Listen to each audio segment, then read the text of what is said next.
नमस्कार दर्शकवृन्द, समय चक्रको नयाँ श्रृङ्खलामा यहाँलाई हार्दिक स्वागत गर्दछु। म विक्रम श्रेष्ठ। नाता भनेर के गर्नु दर्शकवृन्द, कुनै दिन त्यो नाता पनि पासोमा परिणत हुन सक्ने भएपछि हो। यस्तै भएको छ मोरङ जिल्लाको विराटनगर स्थित सप्तकोशी डेभलपमेन्ट बैंकमा पनि। सप्तकोशी डेभलपमेन्ट बैंकको रेमिट्यान्स फान्डमा कार्यरत हिमाल भट्टराई आफ्नै नातेदार पर्ने बैंकका सिइओ नवीन सुवेदीकै कारण यति बेला हिरासतमा पुगेका छन्। 15 करोड 70 लाख रुपैयाँ रकम हिनामिना गरेको आरोपमा हिमाल भट्टराई प्रहरी हिरासतमा पुगेका हुन्। प्रहरीले बैंकिङ कसुर सम्बन्धी मुद्दामा हिमाल विरुद्ध मुद्दा दायर गरेको छ। बैंकिङ कसुर सम्बन्धी प्रकरण जघन्य अपराध नै हो। यस्तो अपराध गर्ने दोषीलाई कानुनी कारबाही हुनै पर्छ। कानुनबाट कसैले उन्मुक्ति पाउनुहुन्न। तर प्रहरीले गरेको अनुसन्धानले यति ठुलो रकम एक व्यक्तिले मात्रै हिनामिना कसरी गर्न सक्छ भन्ने तथ्य चाहिँ प्रश्न सहित खडा गरेको छ। सुरुमा हेरौं यो रिपोर्ट। दर्शकहरू, अहिले पूर्वका नाम चलेको एउटा बैंकको डरलाग्दो रहस्य बाहिर आएको छ। सप्तकोशी डेभलपमेन्ट बैंकले आफ्नै कर्मचारीलाई अनेकन प्रपञ्च बनाएर कसरी प्रहरीको खोरसम्म पुर्यायो भन्ने पनि देखाउँदैछौँ। हिमाल भट्टराईलाई जालसाजी गरेर बैंकका सिइओले ठुलै रकम हिनामिना गरेको झुटबाट डाम्न खोजेको बुझिएको छ। 15 करोड 70 लाख रुपैयाँ रकम हिनामिना आरोपको भारी हिमाल भट्टराईले अहिले बोकिरहेका छन्। 3 हप्तादेखि हिमाल प्रहरीको चिसो खोरमा थुनिनु परेको छ। बैंकको 15 करोड 70 लाख रुपैयाँ हिमालले कसरी हिनामिना गरे त भन्ने पत्याउनै नसकिने प्रश्नबाट हिमालका बुबा, उनका भाइदेखि परिवारका सारा व्यक्तिहरू अचम्मित र आक्रोशित छन्। आजकाल बैंकहरूले अनेकन तानाबाना बुनेर दन्त्य कथा भन्दा पनि अपत्यारिलो कपोल कल्पित तथ्यहरू जोडेर सोझा सिधा मानिसहरूलाई कसरी फसाउँछन् भन्ने त हामीले बारम्बार देखाइसकेका छौँ। मोरङमा रहेको सप्तकोशी डेभलपमेन्ट बैंक पनि लगभग यस्तै जालसाजी गर्ने र अनाहकमा निर्दोषलाई फसाएर अवैध धन्दा गर्ने सूचीमा दरिने निश्चित बनेको छ। बैंकका सिइओ नवीन सुवेदी यो प्रपञ्चको मुख्य खलनायक देखिएका छन्। अब सिइओ नवीन सुवेदीद्वारा कसरी हिमाललाई फसाइयो त? तथ्यहरू हेरौँ है त। जब यही घटनामा छानबिन गर्न हिमाल भट्टराई प्रहरी नियन्त्रणमा थिए, त्यही बेला उनी बिरामी भए। बिरामी भएका हिमाललाई विराटनगर स्थित गोल्डेन गेट अस्पतालमा भर्ना गरिएको थियो।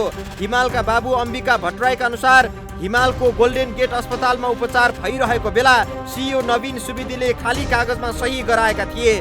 सुरुमा हिमाललाई सही गराउन अस्पताल पुगेका नवीनलाई प्रहरीले भेट्न पनि दिएन। तर पछि नवीनले प्रहरीको माथिल्लो तहमा आफ्नो प्रभाव र रवाब देखाएर पावर लगाएर प्रहरीलाई समेत प्रभावमा पारेर हिमाललाई भेटी खाली कागजमा सही गराएको उनका बाबु अम्बिका भट्टराईको दाबी छ। हिमालले सिइओ सुवेदीलाई अति विश्वास गर्छन्। उनीहरू नातेदार पनि हुन्। हिमाल सिइओ नवीनका फुपूका छोरा हुन्। हिमालका भाइ मनोजका अनुसार हिमाललाई बैंकको रेमिट शाखामा काम दिएको थिएन। हिमाललाई जेनरल सर्भिस डिपार्टमेन्टमा जिम्मेवारी दिएको थियो र उनको मुख्य काम सरसामान र अन्य भौतिक वस्तुको रेखदेख अनि आपूर्ति गर्नुपर्ने थियो। तर हिमाललाई यति ठुलो रकम हिनामिनाको आरोप लगाइएको छ कि 2 महिना अघि सबै योजना बनाएर एक लौटी रूपमा फसाउने गरी योजना बनाइएको छरपष्टै देखिएको छ। डाक्टरले 2 हप्ता रेस्टमा बस्न भनिएकोमा 19 गते प्रहरीले हिरासतमा लिएको छ। राष्ट्र बैंकलाई गएको बेनामी उजुरी समेत दिएपछि राष्ट्र बैंकले चिठी पठाएको छ। सबै कागजात गरेर फसाइएको उनको भाइ मनोज भट्टराईको दाबी छ।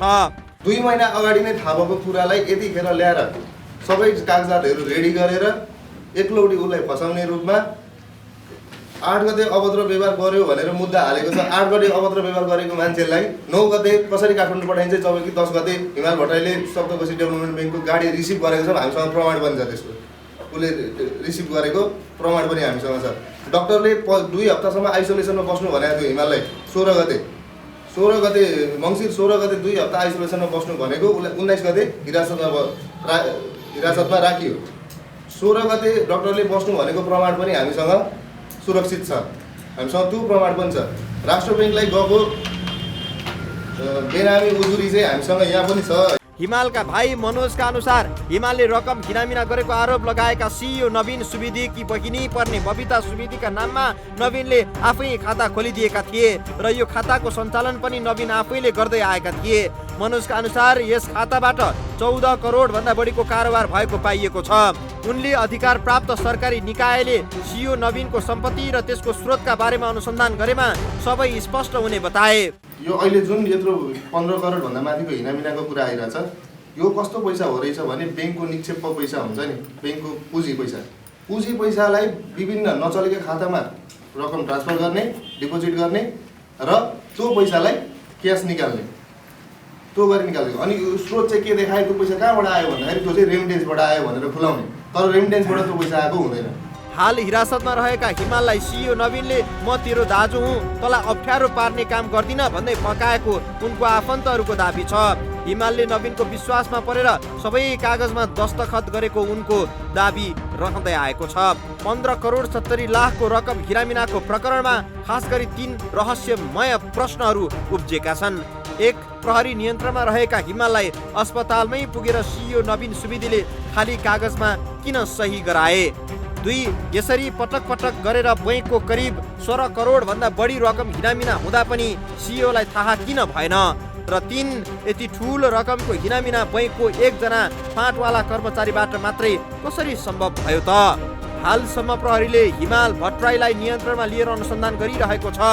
प्रहरीको प्रारम्भिक अनुसन्धानमा हालसम्म हिमाल मात्रै दोषी देखिएका छन्। यद्यपि यो प्रकरणमा उठेका यी माथिका मूल प्रश्नले सप्तकोशी डेभलपमेन्ट बैङ्कको रकम हिनामिनाको विषय रहस्यमय बन्दै गएको छ।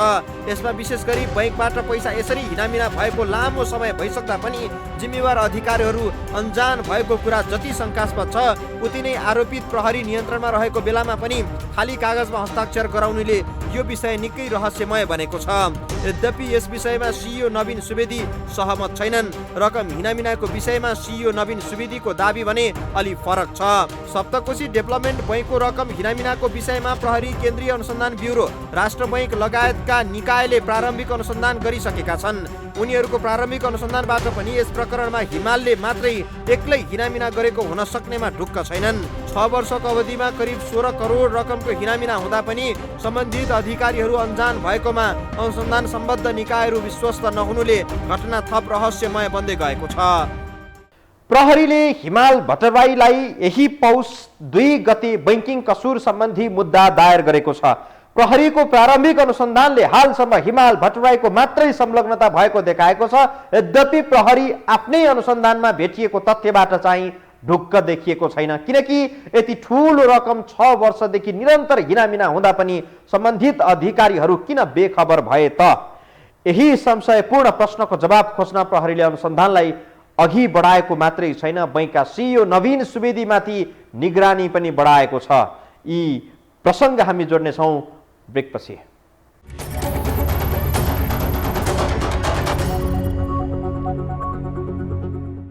बैंकिङ कसुर सम्बन्धी मुद्दा दर्ता गरेको प्रहरीले अहिलेसम्म अन्य व्यक्ति संलग्न रहेको प्रमाण फेला पार्न सकेको छैन।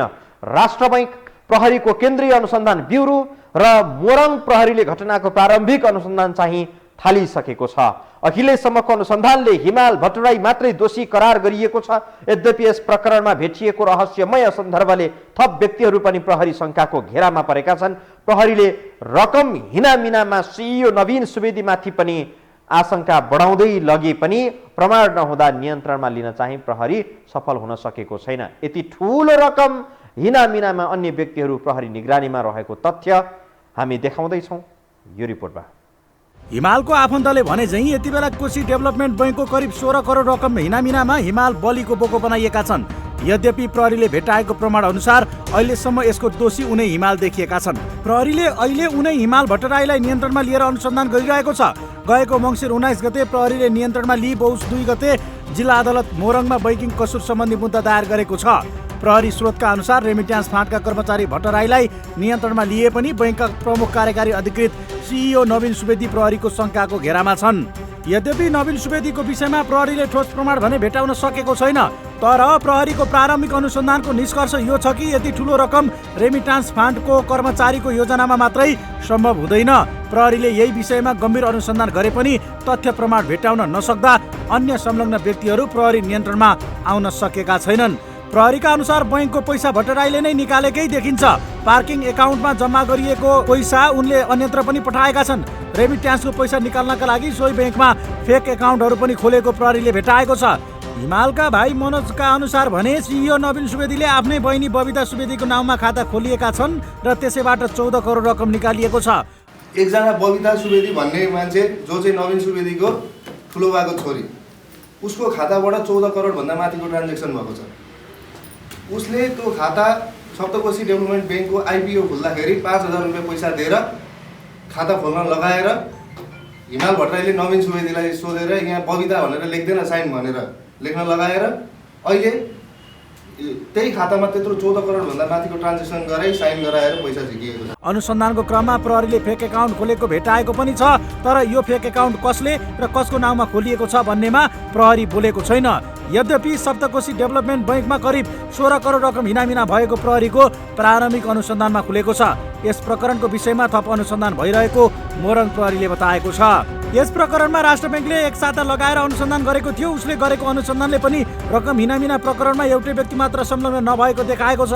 बैंकभित्र र बाहिरबाट पनि यस प्रकरणमा कोही न कोही संलग्न रहेको राष्ट्र बैंकको निष्कर्ष छ। उता प्रहरीको विशेष शङ्कामा तानिएका सिइओ नवीन सुवेदीले पार्किङ एकाउन्टमा आएको रकम हिनामिना गरेको थाहा पाएपछि उजुरी गरेको बताउँदै आएका छन्। उनले रकम हिनामिना गरेको देखिएपछि हिमाल भट्टराई विरुद्ध उजुरी दिएको बताएका हुन्। उनका अनुसार बैंकले यस विषयमा आन्तरिक रूपमा पनि छानबिन गरिरहेको छ। पक्राउ परेका भट्टराई 2071 देखि रेमिट शाखामा कार्यरत थिए। 2071 मङ्सिरमा बैंकको टङ्की सिनवारी शाखामा नियुक्त भएका भट्टराई मागदेखि कर्पोरेट कार्यालयको रेमिट शाखामा आएका थिए। उनी भट्टराईले रकम हिनामिना गरेको थाहा पाएपछि आन्तरिक रूपमा तत्कालै छानबिन समिति गठन गरेर सत्य तथ्य पत्ता लागेको उनले बताएका छन्। रकम हिनामिना भएको ठोस प्रमाण भेटिएपछि प्रहरीलाई जानकारी गराइएको उनले बताउँदै आएका छन्। तर यति ठुलो रकम एक व्यक्तिले मात्र हिनामिना गर्न सक्छन् भन्ने प्रश्नमा उनको प्रायोजित जवाब छ। उनको यही प्रायोजित जवाबमाथि प्रहरी बढी सशङ्कित भएको छ। एकै व्यक्तिले मात्रै रकम ट्रान्सफर कसरी गर्न सक्छ? यही संशयपूर्ण र रहस्यमय प्रश्नको तरबार सिइओ नवीन सुवेदीमाथि झुन्डिएको छ। यसरी सप्तकोशी डेभलपमेन्टमा भएको रकम हिनामिनापछि आम बचतकर्तामा संशय पैदा भएको छ। पछिल्लो समय बैंककै कर्मचारीबाट रकमको हिनामिना हुन थालेपछि बैंक तथा वित्तीय संस्थाहरूमाथिको विश्वास घट्दै गएको छ। सप्तकोशी डेभलपमेन्ट बैंक प्रदेश 1 को 7 जिल्ला कार्यक्षेत्र रहेको बैंक हो। बैंकभित्र भएको बदमासीपछि सञ्चालक समिति अध्यक्ष डाक्टर अर्जुन बराल सेवाग्राहीले आत्तिनु पर्ने अवस्था नरहेको बताएका छन्। उनले हिनामिनाको विषयमा छानबिन भइरहेको बताउँदै बचतकर्तालाई कुनै समस्या नपर्ने कुरामा आश्वस्त पार्ने प्रयास गरेका छन्। हिमालका आफन्तले भनेको तथ्यलाई आधार मान्ने हो भने यहाँ यो प्रकरण सेटिङमा भएको भन्न गाह्रो छैन। यद्यपि अहिलेसम्मको अनुसन्धानबाट पुष्टि भइ नसकेकाले यसै भन्न त सकिने अवस्था छैन। तर घटनाक्रमलाई मसिनो गरी केलाउँदा के चाहिँ सत्यको नजिक छ भने राष्ट्र बैंकमा 2 महिना बिनामी उजुरी परेको थियो र मङ्सिर 8 मा अभद्र व्यवहार गरेको आरोप लगाइएको छ। तर हिमाल भट्टराईलाई बैंकको गाडीमा काठमाडौँ पठाइएको छ र यी यावत घटनाका तथ्यले यो विषय थप रहस्यमय चाहिँ बन्दै गएको छ। यसरी सप्तकोशी डेभलपमेन्ट बैंकमा मात्रै यस्ता प्रकरण भएका होइनन्। पछिल्ला समय बैंककै कर्मचारीको मिलीभगतमा यस्ता बैंकिङ कसुरका घटनाहरू दोहोरिँदै आइरहेका छन्। बैंकभित्र बढ्दो बैंकिङ कसुरका घटनाको कारण सहित हामी आउनेछौँ ब्रेकपछि।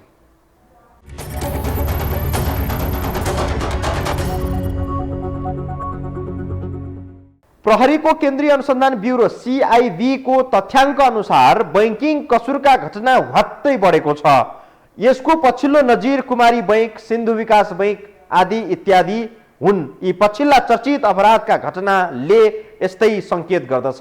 यस्ता घटनामा बैंकभित्र हुने गरेको छ र आन्तरिक सेटिङमा बैंकको रकम कुम्ल्याउने गरिएका यस्ता नजिरको पछिल्लो उदाहरण हामीसँग मिडिया मार्फत धेरै जानकारीहरू प्राप्त भइसकेको छ। सप्तकोशी डेभलपमेन्ट बैंक प्रकरण पनि यसमध्येको एक हो। बैंकिङ कसुर सम्बन्धी अपराध किन बढिरहेका छन् हेरौँ यो रिपोर्टमा। पछिल्लो समय बैंकिङ कसुरका अपराधहरू निकै बढेका छन्। अन्य सबै अपराधहरूको सङ्ख्यामा कमी आए पनि बैंकिङ कसुर सम्बन्धी घटनाहरू बढेको प्रहरीको तथ्याङ्कले देखाएको छ। नेपाल प्रहरीको पछिल्लो तथ्याङ्क अनुसार बैंकिङ कसुर सम्बन्धी घटनाहरू 105% बढेको हो। चालु आर्थिक वर्षको 5 महिनामा 1807वटा बैंकिङ कसुर सम्बन्धी घटना दर्ता भएका छन्। आर्थिक वर्ष 2077-78मा 880वटा मात्र बैंकिङ कसुरका घटना भएका थिए। नेपाल प्रहरीका अनुसार देशभर केही जघन्य प्रकृतिका अपराधहरूमा कमी आए पनि बैंकिङ कसुरका अपराधमा भने 100%ले वृद्धि भएको हो। यस्तै संस्थागत र सहकारी ठगीका घटनाहरू पनि बढेको प्रहरीको तथ्याङ्कले देखाएको छ। संस्थागत र सहकारी ठगी पनि उत्तिकै बढेको छ। बैंक, सहकारी तथा वित्तीय संस्थाहरूमा सम्बन्धित कर्मचारीहरूको मिलीभगतमा यस्ता जघन्य अपराध हुने गरेको प्रहरीको निष्कर्ष छ। यसरी बैंक तथा वित्तीय संस्थामा भइरहेको बैंकिङ अपराधको विषयलाई राष्ट्र बैंकले निगरानी बढाउनु पर्ने राष्ट्र बैंकका पूर्व गभर्नरहरू बताउँछन्।